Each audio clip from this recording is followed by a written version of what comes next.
kulanti wacan daawadayaal halkan waa channelka Halgan Media kusoo dhawaada daawadayaal warbixino gaar ah oo aan kaga hadlayno 12 cisho gudahood muwaadiniin badan oo lagu dilay gudaha Koonfur Afrika warbixin ayaan idinkaga hayaa sidoo kale maxaad kala socotaa mas'uuliyiin gacan qaad oo ku dhaxmaray mid kamid ah hoteelada ku yaala magaalada Muqdisho wararkii ugu dambeeyay ee khilaafka mas'uuliyiintaasi ayaan warbixin idinkaga hayaa sidoo kale waxaad daawan doontaan dhimashada COVID-19 ee Soomaaliya oo la ogaaday inay ka badan tahay inta ay shaacisay dowladda federaalka Soomaaliya iyo sidoo kale madaxweyne Farmaajo oo safar degdeg ah ku aadaya dalka dibadiisa waa halkee safarka madaxweynaha dalka ayuu tagayaa warbixin ayaan idinkaga hayaa fadlan daawade haddii aad nagu cusub tahay subscribe leh riix gambalaalka saad u hesho wararkii ugu dambeeyay Soomaaliya iyo caalamka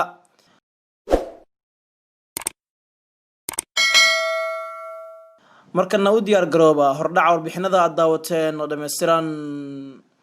12 cisho gudahood muwaadiniin badan ayaa lagu laayay gudaha Koonfur Afrika allaha u naxariistay wali ciid ayaa koox burcad hubeysan oo Koonfur Afrikaana waxa ay ku dileen tuulo hoos yimaada magaalada Port Elizabeth ee dalka Koonfur Afrika dhaawac ahaan ayaa loola cararay walow uu cuslaa dhaawaca soo gaaray sida ay noo xaqiijiyeen dad u gurmaday markii uu falka dhacay kadib marxuumkan waxa uu noqonayaa qofkii afraad oo ka soo jeeda dalkan Soomaaliya oo la dilay 12 cisho gudaheed waxaana guud ahaanba dalka Koonfur Afrika lagu dilay 9 muwaadiniin oo Soomaali ah labadii bil ee u dambeeyay dowladda Koonfur Afrika dhankeedu wali kama jawaabin dilka boobka iyo dhaca loo geysanayo muwaadiniinta Soomaaliyeed ee ku sugan Koonfur Afrika kuwaas oo ganacsiyo kala duwan ku leh sidoo kale dowladda Soomaaliya wali kama hadlin dhankeeda iyaduna dhibaatooyinka Soomaalidu ay kala kulmayaan Koonfur Afrika iyadoo halka Soomaaliya ku leedahay safaarad aysan jirin cid u hadlaysa ama u doodaysa dhibaatooyinka loo geysanayo Soomaalida ku ganacsada gudaha Koonfur Afrika Koonfur Afrika waxa ku sugan muwaadiniin badan oo Soomaaliyeed kuwaas oo ganacsiyo kala duwan ku leh hase yeeshee waxay dhibaatooyin xooggan ay kala kulmaan burcad Koonfur Afrikaana kuwaas oo dil dhac iyo waliba boob u geysta ganacsada ku dhaqan halkaasi oo Soomaalidu ay kamid tahay gaar ahaan kuwa ajaanibta ee ka soo jeeda dalalka Afrika iyo Asia waxaan dhibaatada ugu badan ay soo gaartaa muwaadiniinta Soomaaliyeed ee ku dhaqan gudaha dalka Koonfur Afrika jaaliyadda Soomaaliyeed ee Koonfur Afrika oo la soo xiriiray Halgan Media ayaa sheegay in dhowr jeer cabashadoodu ay u gudbiyeen dowladda Koonfur Afrika iyo safaradda Soomaaliya ee dalkaasi iyagoo sheegay inaysan jirin wax tallaabo ah oo ilaa iyo haatan ay qaadeen mas'uuliyiinta Koonfur Afrika iyo kuwa safaradda Soomaaliya ee dalkaasi maaha wax ku cusub gudaha Koonfur Afrika in la dhibaateeyo Soomaalidu balse booliiska iyo sidoo kale mas'uuliyiinta Koonfur Afrika ayaa markuu falka dhaco kadib gaaro goobaha waxay ka dhaceen hase yeeshee ma soo qabtaan cidda dhibka geysatay maxkamadda lama soo istaajiyo taasina waxay sii dhiirigelinaysaa dhibaatooyinka iyo boobka lagu hayo ganacsada Soomaalida ee ku dhaqan gudaha Koonfur Afrika dhinaca kalena maxaad kala socotaa daawade mas'uuliyiin dawladeed oo isku gacan qaaday hotel ku yaala magaalada Muqdisho xog hoos oo ay heshay Halgan Media ayaa sheegaysa in xalay magaalada Muqdisho dagaal gacan ka hadal ah uu ku dhaxmaray mas'uuliyiin dawladeed oo ka soo jeeda gobolka Gedo taliyaha xasilinta gobolka Gedo mudane Bakaal Koke iyo gudoomiyihii hore ee degmada Luuq Maxamed Cabdullaahi Gardhuub ayaa dagaal gacan ka hadal ah waxa uu ku dhaxmaray mid kamid ah hoteelada Muqdisho sida ay noo xaqiijiyeen dad goobjoogayaal ah dagaalkan ayaa loo sabaynayaa xilka qaadisi gudoomiyihii hore ee degmada Luuq balse qaar kamid ah dadka goobta jooga ayaa sheegay in lacago loo ballan qaaday gudoomiyihii hore ee degmada Luuq Gardhuub oo ay uga baxeen mas'uuliyiin uu kamid yahay Bakaal Koke iyo kusimaha gudoomiyaha gobolkaasi Gedo Cismaan Nuur Xaaji Macalimo sidoo kale xogtan uu helay Halgan Media ayaa waxa ay sheegayaan in dagaalkan gacan ka hadalka ee dhexmaray mas'uuliyiintan ka soo jeeda gobolka Gedo ay soo fargelisay wasaaradda arrimaha gudaha federaalka dib u heshiisiinta ee Soomaaliya walow aan xal rasmi ah laga gaarin khilaafka taliyaha xasilinta ee Gedo iyo gudoomiyihii hore ee degmada Luuq waxaase warar hoos oo hadda soo baxaya ay sheegayaan in xal hordhac la gaaray taa oo ah in loo ballan qaaday gudoomiyihii Luuq in la siiyo lacagtii lagu heshiiyay oo ay ku boodeen Bakaal Koke iyo Cismaan Nuur Xaaji Macalimo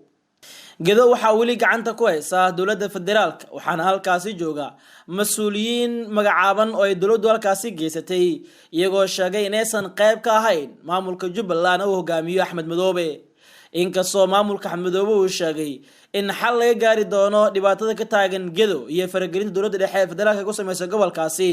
waxaana war ka soo baxay madaxtooyada Jubbaland lagu sheegay in koor 15 bisha Agost ee lagu balansan yahay Dhuusamareeb la doonayo in xal waara laga gaaro qulqulatooyinka siyaasadeed ee ka taagan gedo ee u dhaxeeya Jubbaland iyo dowladda federaalka Soomaaliya. sidoo kale waxaa Muqdisho ku xiran mas'uuliyiin ka tirsan gedo oo xilal kala duwan ka haya degmooyinka maamulkaasi kadib markii xilka qaadisi lagu sameeyay ka biyo diideen. arrintan waxaa lagu micneeyay in dowladda federaalka inaan si sharci ahayn maamul ay uga sameystay gedo ka oo dadka lagu cadaadinayo sida xogaan hoose aynu ku helnay. dhimashada COVID-19 ee Soomaaliya ayaa la ogaaday inay ka badan tahay inta ay dowladda federaalka ah shaacisay. in ka yar 100 qofood ayaa fayraska COVID-19 ugu dhintay Soomaaliya sida ay saraakiisha dowladda federaalka ay shaaciyeen, balse barnaamijka baaritaanka ee African Eye ayaa ogaaday in qubuuraha ay buuxsameen iyadoo hanaanka caafimaad ee dalka uu baaba'sanaa muddo 30 sano ah oo colaado ay dalkani ka jireen. barnaamijkan ayaa eegay dhab ahaanta coronavirus ee Soomaaliya iyadoo la dabagalayo 2 dhalinyaro dhaqaatiir ah oo naftooda u horay la dagaalanka COVID-19. warbixinta ayaa sidoo kale muujisay in qubuuraha magaalada Muqdisho maalin kasta lagu xabaalo dad dhintay oo aan la aqoon sababta ay u geeriyoodeen, balse dadka qubuuraha qoda ay sheegayaan in inta badan ay u dhintaan cudursidaha COVID-19. dowladda ayaa sheegtay in dadka u dhintay cudurkan corona ee Soomaaliya uu ka hooseeyo dalal kale ee caalamka, hase yeeshee waxaa xogtan baarista ah ee gunta hoose lagu ogaaday in tirada dowladda ee shaacisay ka badan tahay tirada maalin kasta uu geeriyoota cudurkan isbitaalada, xaafadaha iyo sidoo kale goobaha kale ee magaalada caasimadda ah ee Muqdisho.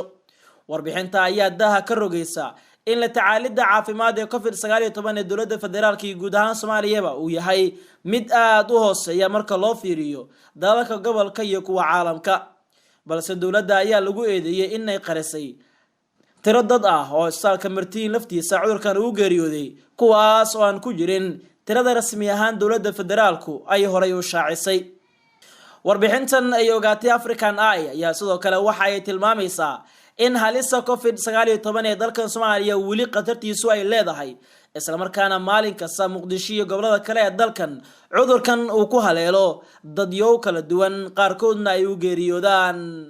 Soomaaliya waxay ka mid tahay dalalka Geeska Afrika ee sida weyn u saameeyay cudurka COVID-19 ee guud ahaan adduunka afeeyay, waxaana tiro ka badan 3,000 oo qofood cudurkan uu haleelay gudaha Soomaaliya, iyadoo sidoo kale aan la ogeyn dadka cudurkan uu ku dhacay, balse dowladdu aysan diiwaan gelin kuwa oo guryahooda iyagu si gaar ah isugu karantiilay.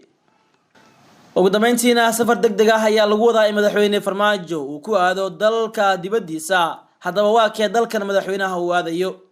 madaxweynaha Jamhuuriyadda Federaalka Soomaaliya Mudane Maxamed Cabdilaahi Farmaajo ayaa waxaa safar aan horey loo shaacin ku aadi doonaa dhawaan wadanka Turkiga. sida laga soo xigtay xubno ka shaqeeya madaxtooyada Soomaaliya ayaa sheegay in dalka Turkigu gaar ahaan magaalada Ankara caasimadda dalkaasi ku wajahan yihiin wafdi uu hogaaminayo madaxweynaha dalkan Farmaajo ayaana halkaasi kula qaadanaya dhigiisa dalka Turkiga Rajab Tayyip Erdogan, iyadoo la soo tabinayo in labada dal xiriirkoodu iyo arrimo quseeya ay ka wada hadli doonaan labada mas'uul. Rajab Tayyip Erdogan ayaa martiqaad u diray madaxweyne Farmaajo sida xogtan uu ka helay Halgan Media, iyadoo qaar ka mid ah madaxda dowlad goboleedyada ku wehelin doonaan madaxweyne Farmaajo safarkan uu dhawaan ku tagi doono magaalada Ankara ee dalka Turkiga.